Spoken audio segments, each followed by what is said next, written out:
Hello. In this movie, we're gonna think about homework 7.3 together.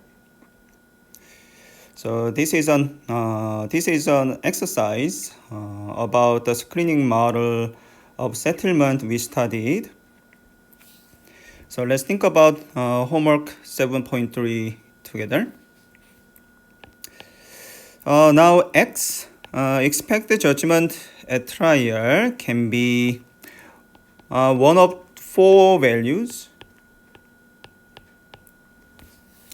So X can be either 0, 100, 200, or 300. So it can be one of four numbers. So if X is equal to 0, plaintiff has nothing to obtain at trial, and X is 300.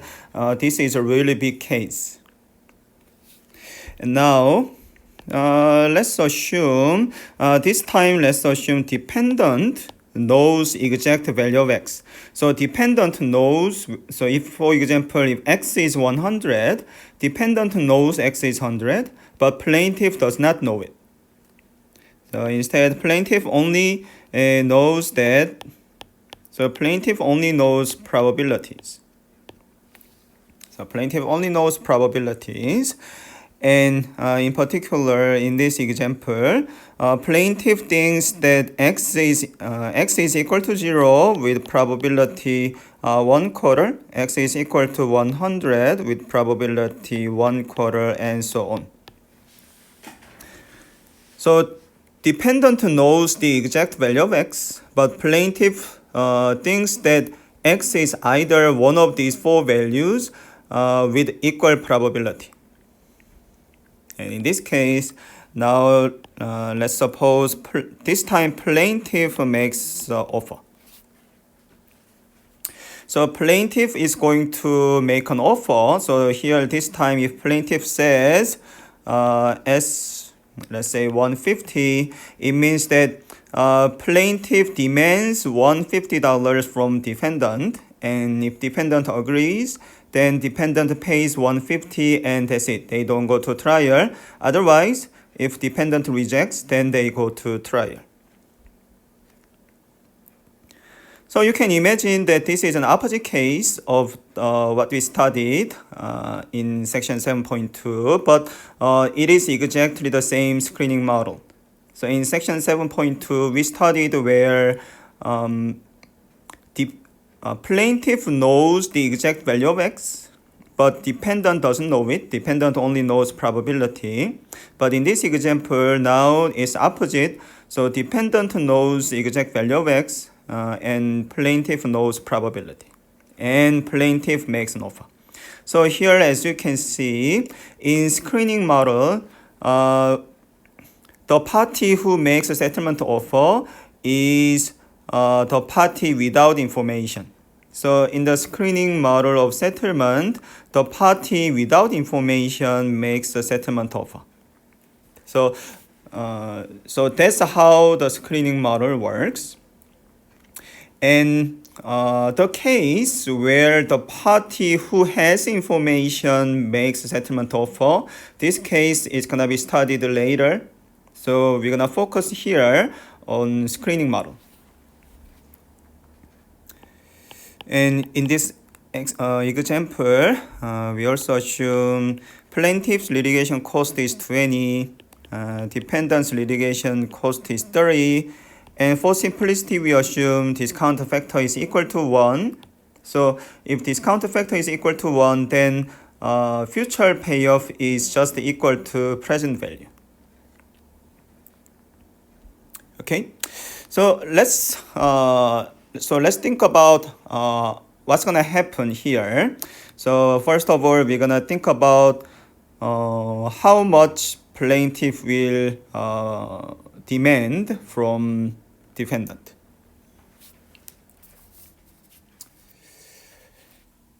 So first, so as before, let's begin with a really high offer. So if plaintiff offers really big money, so here plaintiff offer means plaintiff demands certain amount of money from defendant. So if S is a really big number, so plaintiff demands a lot of money from defendant, then obviously defendant is gonna reject, so they go to trial for sure. So how much is really big money here? So it's gonna be 330. Why? So remember previously we thought about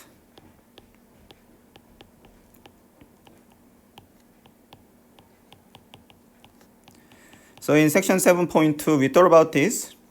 So it's similar. So this is plaintiff's. So this is the case where defendant makes an offer, and this blue expression is plaintiff's trial payoff. So here in this case, plaintiff makes an offer. So this is gonna be defendant's trial payoff or defendant's cost at trial. So in this case, let's see what's gonna happen.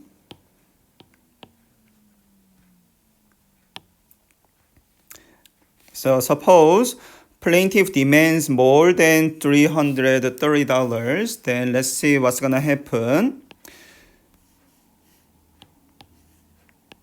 So in this case, defendant knows the exact value of X. So if defendant knows that X is equal to 0, in this case, if defendant accept, then defendant has to pay S dollars to plaintiff today. If defendant reject, then defendant and plaintiff go to trial tomorrow, and defendant has to pay X, so expected judgment to plaintiff and litigation cost. So this is defendant's cost at trial, and to calculate present value we multiply delta. But here for simplicity we assume delta is equal to 1, so we don't have to worry about delta. And defendant's litigation cost is 30, so this is 30, and X is equal to 0. So this is defendant's cost when defendant reject. And if we compare these two, S is bigger than 330, so reject is better for defendant. So defendant is going to reject if defendant knows that X is equal to 0.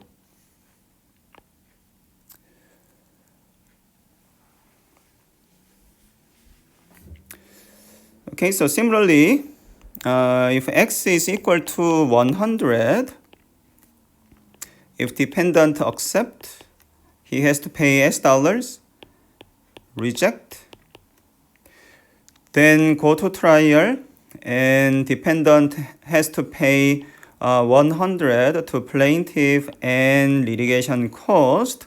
So if you compare these two, reject is better, so defendant is going to reject if defendant knows that X is equal to 100.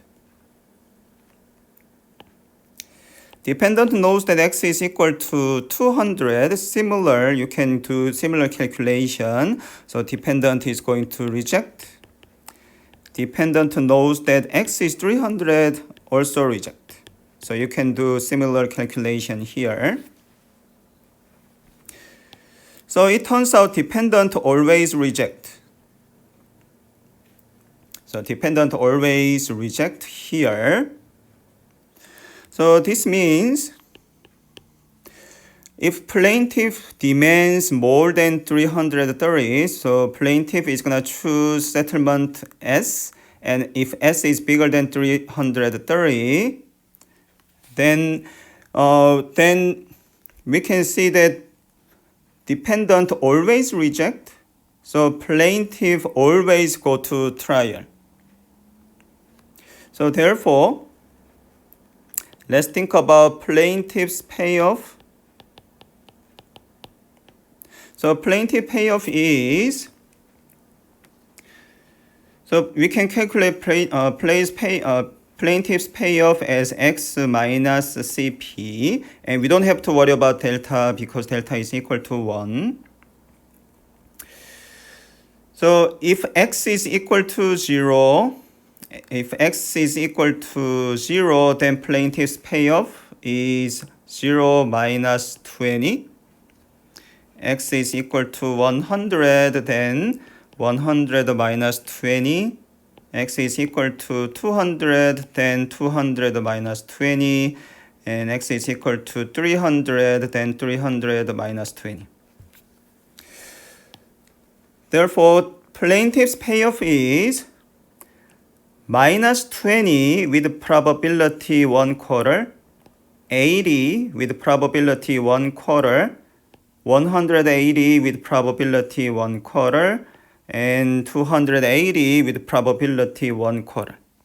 So you do calculation, then plaintiff's payoff is 130.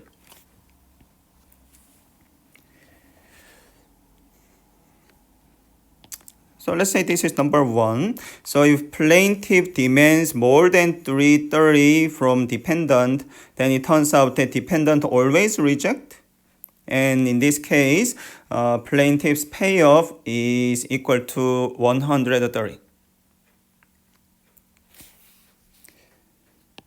Number 2.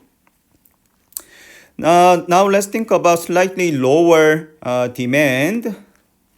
So suppose S is equal to 330.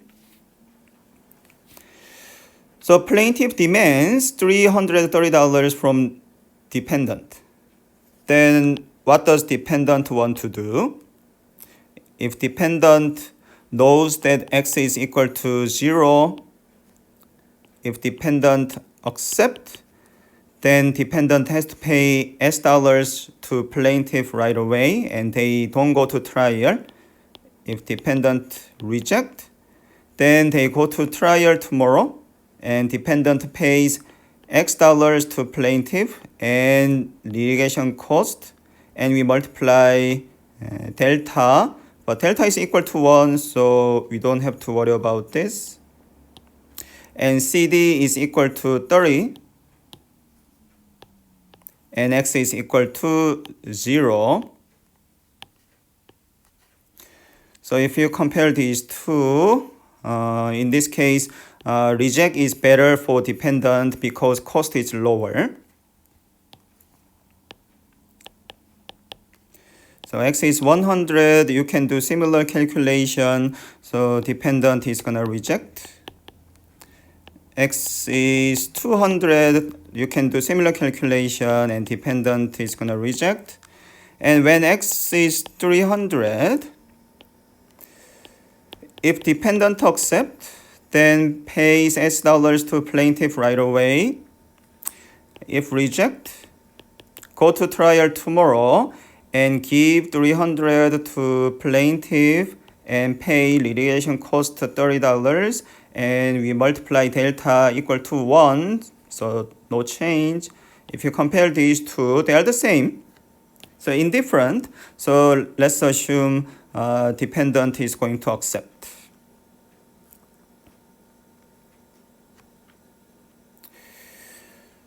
Okay, then if plaintiff demands $330 from dependent, dependent is going to accept only when dependent knows that he has to pay a lot of money at trial. Otherwise, dependent is going to reject.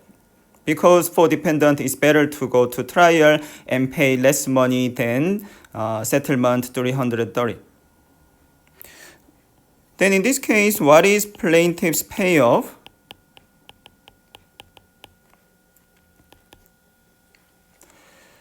So plaintiff's payoff is very similar as before.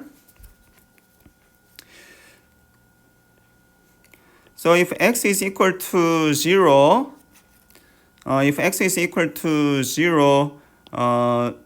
we know that dependent reject. So plaintiff go to trial and obtains X and pay litigation cost, so minus 20. X is equal to 100. It is rejected. So plaintiff goes to trial and obtain 100 X equal to 100 but pays litigation cost. X is equal to 200 also rejected. So go to trial and obtain X minus litigation cost. X is 300. In this case, it is accepted, so they settle. So in this case, plaintiff obtains settlement money from defendant and they don't go to trial, and S is equal to 330 here. So probability of each of these same. So you do calculation, then plaintiff's payoff is this. So you can see that number 2 is better than number 1. So the idea is very similar as before. So here we are thinking about all possible value of S, and plaintiff wants to maximize his expected payoff. So we begin from 330. So we think about this range. So we think about really big number of S, and it turns out that demanding exactly 330 is better than demanding some S in range number 1. So 2 is better than 1. So we're gonna keep doing this. And now, next range is between 220 and 330. So why 220 and why 330? So so all these are this expression. So when plaintiff makes a settlement offer, he thinks about defendant's expected cost at trial. So these cutoffs are expressions for defendant's expected cost at trial. So we get 330. So delta is equal to 1, so we don't worry about this.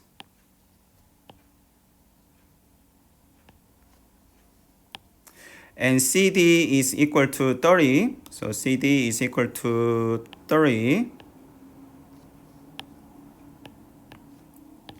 So when X is 300, we get 330 here, and X is 200, we get 220, 230. So 230, so 230, and so on. So all these cutoff values are coming from defendant's expected cost at trial.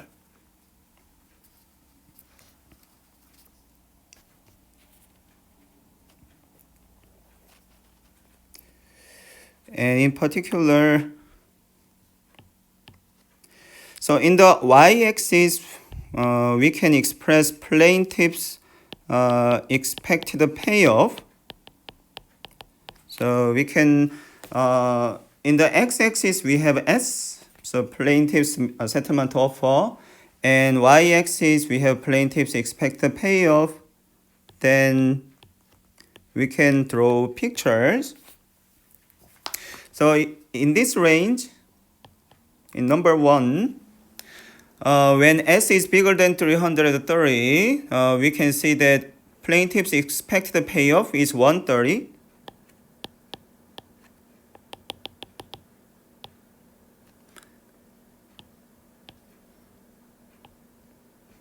So we have this kind of flat straight line for plaintiff's expected payoff. So this means in range number 1, plaintiff's expected payoff is constant and fixed at 130. And when S is equal to exactly 330, so we are looking at this point number 2, plaintiff's expected payoff is 570 over 4. So it's here. So in this way, you can also draw a graph.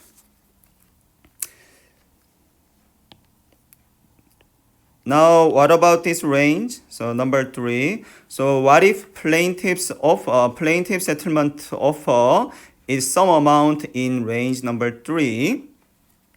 Then you can do calculation as before, and you can see that dependence decision is the same.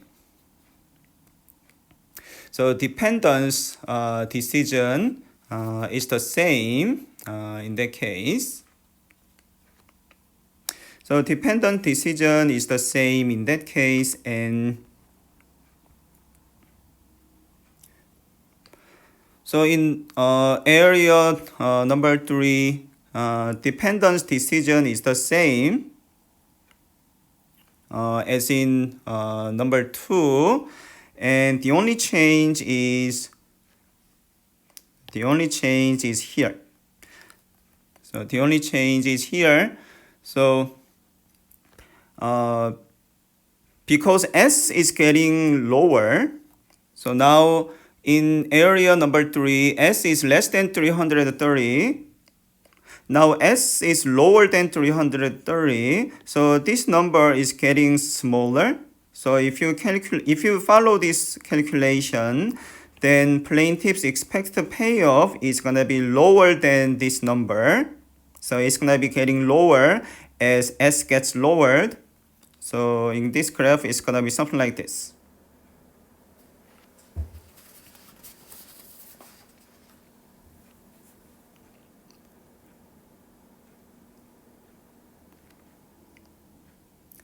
So in this way, you can do calculation for. So what if now? So think about number 4. So what if S is exactly equal to 230? And number 5, what if S is between these two? And number 6, what if S is exactly equal to 130? And number 7, number 8, and number 9. So try to calculate plaintiff's expected payoff for all these areas and points.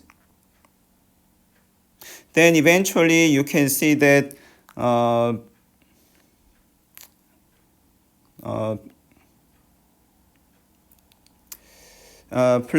you can see that S is equal to 330. This is the best choice for plaintiff. So when plaintiff choose S equal to 330, so S is exactly equal to 330. So number 2, in this case, plaintiff's expected payoff is maximized. So you can do this calculation. So follow the calculation process, then you can see this for yourself. So if you calculate all these, we can see that S is equal to 330. This is the best choice for plaintiff. So plaintiff is going to demand exactly 330 from dependent. And in this case, we have a trial if X is either 0, 100, 200, and we have settlement if X is equal to 300.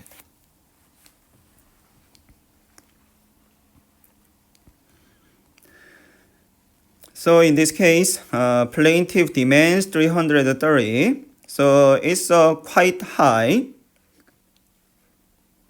So if dependent knows that at trial, dependent expects to pay small amount of money, then dependent is gonna reject because it's better to go to trial. And otherwise, if dependent knows that he has to pay a lot of money at trial, then dependent wants to settle with plaintiff, and we have settlement when X is a big number. So in this case, we can see that we have an opposite result as before. So in this case, you can see that we have a trial when x is small. So relatively small cases go to trial and big cases are settled. So who makes a settlement offer generates this kind of difference. So in the previous case, when dependent makes a settlement offer, we saw that big cases go to trial. But when plaintiff makes a settlement offer, as we can see here, small cases go to trial. So depending on who makes a settlement offer, there's a slight difference in the prediction of the model. And so this is how we think about screening model of settlement. And I think this exercise is a very good companion to what we learned in section 7.2. So please try to study them together.